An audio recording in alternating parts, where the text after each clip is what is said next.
Igbo de samu una salachi gereno na akwụkwọ akụkọ nke tata bụ Monde ahịa Nkwo abalị 17 nke ọnwa abụọ afọ 2025.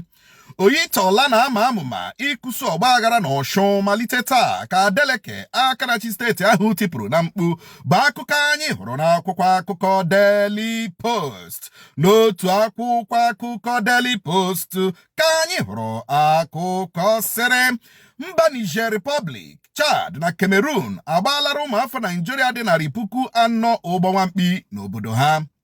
Hezbollah enyela Israel ruo echi isi na Lebanon pụọ bụ akụkọ ọzọ gbara n'akwụkwọ akụkọ Daily Post. Na akwụkwọ akụkọ Vanguard ka anyị hụrụ akụkọ sịrị orejiela na Borno dịka Boko Haram na-ejike njike ọgụ megide ISWAP.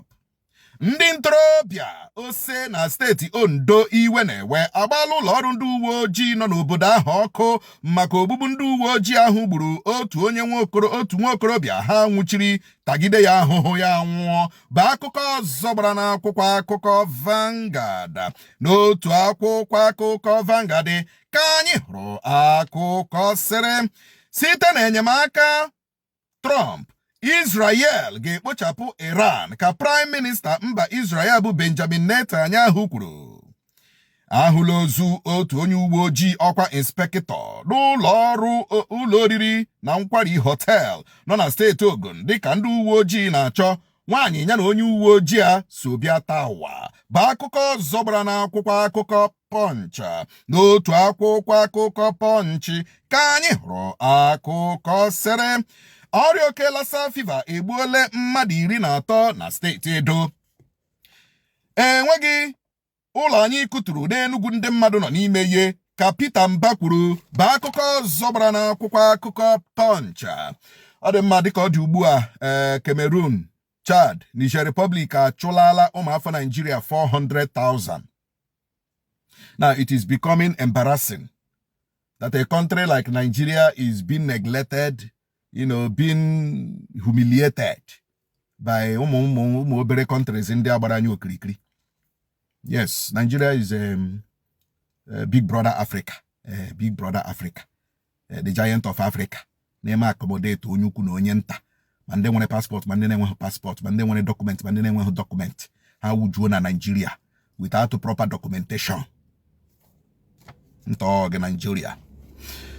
Kọdụ ndị ntorobịa ose na steeti Ondo iwe na-ewe elere ụlọ ọrụ ndị uwe ojii gbaa ya ọkụ maka na ndị uwe ojii gburu otu nwa okorobịa ha tọchọgidie ya nwụọ.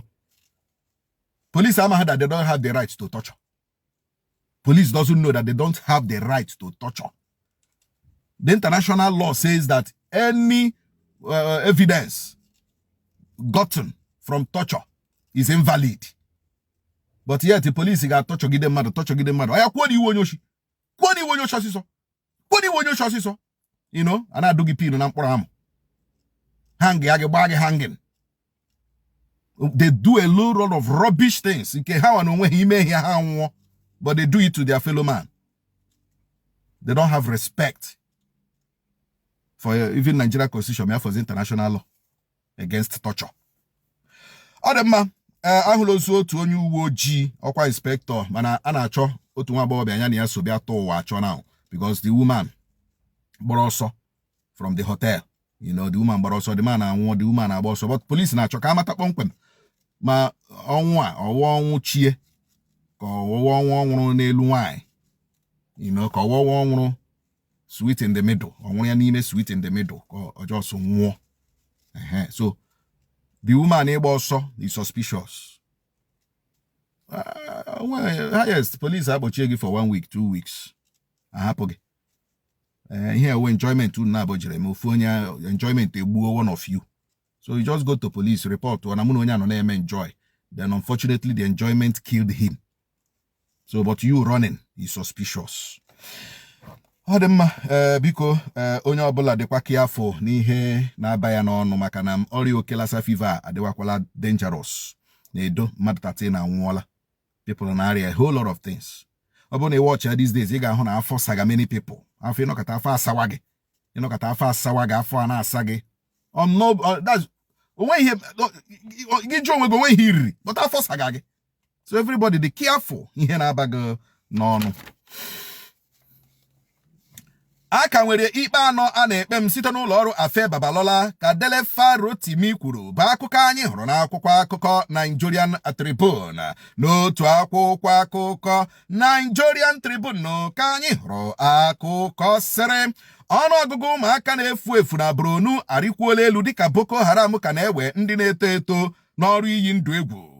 Otu pati LP kwuole na ọ bụ mpaghara ala Igbo ga-ewere ikikere tiketi ọkwa onye isi ala na 2027 bụ akụkọ ọzọ gbara n'akwụkwọ akụkọ Nigerian Tribune. Na akwụkwọ akụkọ The Nation ka anyị hụrụ akụkọ sịrị obere nwa afọ 16 egbuola onwe ya n'obodo Kpansae nke steeti Bayelsa. Steeti ka na dọla APC aka na ntị banyere ihiwe ọchịchị anaghị ahụ anya shadow gọọmenti na-ekwu n'iwu akwadoghị nke a bụ akụkọ ọzọ gbara n'akwụkwọ akụkọ The Nation. N'otu akwụkwọ akụkọ The Nation ka anyị hụrụ akụkọ sịrị onye isi ala kwesịrị ịgwa ụlọ nzukọ nnọchiteanya House of Rep okwu ugboro abụọ n'afọ ka ụlọ nzukọ omeiwu ahụ kwuru. USAID Ndube akpọọla oku ka enyocha ebubo a na-ebo na ọ bụ ụlọ ọrụ mba Amerịka USAID na-akwado Boko Haram bụ akụkọ ọzọ gbara n'akwụkwọ akụkọ Dịsụde. N'otu akwụkwọ akụkọ Dịsụde ka anyị hụrụ akụkọ sịrị nkwụsị Trump kwụsịrị enyemaka ego maka ndị bụ ọrịa AIDS ga-ebute ọnwụ ọtụtụ ndị bụ ọrịa ahụ na mba ụwa ka United Nations kwuru. Osibanjo Adeboye Peter Obi agaala mgbaru n'ụlọ Adebanjo nwụrụ anwụ bụ akụkọ ọzọ gbara n'akwụkwọ akụkọ Dịsụde. N'otu akwụkwọ akụkọ Nigerian Newspaperheadline ka anyị hụrụ akụkọ sịrị Tinubu gwara ndị gọvanọ ala Igbo bịa hụ ya maka ịtọhapụ Nnamdi Kanu mana ha ekweghị aga ka Emeka Kanu kwuru. Ndị mba ọzọ na-agba ọkada bụ ndị na-agba ọkada n'Imo bụ ha na-akpa mkpamkpa na omekome niile a na-ahụ n'Imo ka Frank Onwumere kwuru bụ akụkọ ọzọ gbara n'akwụkwọ akụkọ Nigerian News Point. Ọ dị mma tupu anyị apịakọọ ya okwu a Frank Onwumere kwuru anyị ga-akọwa ya ọfụma in another video that will be coming later today. Anyị ga-akọwa ya ọfụma in another video that will be coming later today. So anyị ga-akọ ya ka anyị mara kpọmkwem ihe SA on illegal motor park wo Frank Onwumere kwuru maka ndị a. Ọ dị mma Emmanuel Kanu ekwuole ya na Tinubu gwara ndị gọvanọ ala Igbo unu chọọ ka atọhapụ Nnamdi Kanu come and see me, but ndị gọvanọ ala Igbo ekweghị aga. This is according to Emmanuel Kanu. Ma ọ gwara ha bịa hụ ya ma ọ gwara ha bịa hụ ya, we know that they have not gone to see Tinubu. That is the truth.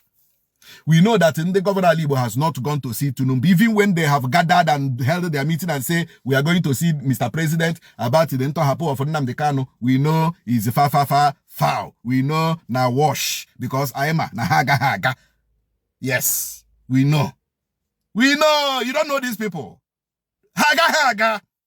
And we're going to find your mother born n'ime ha ga-asị ka anyị gaa na ị ga-ahụ onye nke shi na ya wu onye isi ha. Ọ ga-asị na we are not going. So Emmanuel Kanu is not far from the truth. Yes, he's not far from the truth. Ekwuole m ihe. Ọrụ maka anyị nwee tụkwasị ndị gọvanọ ala Igbo obi ịtọhapụ Nnamdi Kanu chefuo nie. Ntọhapụ Nnamdi Kanu ga-abịa mgbe Chukwu Okike abịa ma shiri chọọ ya. And ọ ga-apụtakwanụ. That one is sure banker. Ga-egba ya na Premier list ị ga-win. Ga-egba ya na Bet Naija ị ga-win. Ọ maka ịpụta ọ ya apụta. But ọ bụghị true ndị Igbo governors of ala Igbo because onweghị ha ga-emenwu because onweghị ha chọrọ ime. That is the truth. Ọ dị mma USAID ka ọtụtụ ebubo na ka ọ nọ na-efegharị o.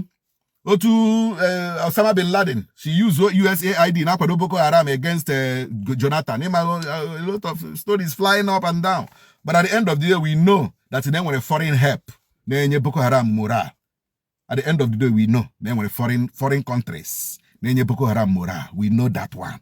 And it is not about insecurity. It's about the natural resources of Nigeria. It's about the gold and in Nigeria, especially in the north. It's about the natural resources and in the north. So that Nigeria ne distract the government. Kahane burungongwani, ne bura natural resources, ne buregani, nozi una kwado, na alobodo ibo. We know these things. But does government know? Yes. But when hageme, no. ebe ka anyị na-apịkọta kpamkpam bụ ihe omume anyị na-akwa akọ bịara gị kpọmkwem na nso nkwa ọchịwọ chebiri m na nso nkwa ọchịwọ na TikTok. Anyị nwere ọtụtụ vidio ndị ga-abịa today, especially ihe gbasara ndị landlord and ụmụaka abụọ ahụ m posturu na my profile wo ndị gbara ọsọ from Ọba Azụmbiri. Ahụla ha. You listen to the video and the voice note. Ka Chukwu okike apịa ma gaa n'ihu gajibala anyị nnụ. Kụbọchị taa gajibola anyị siriri werere.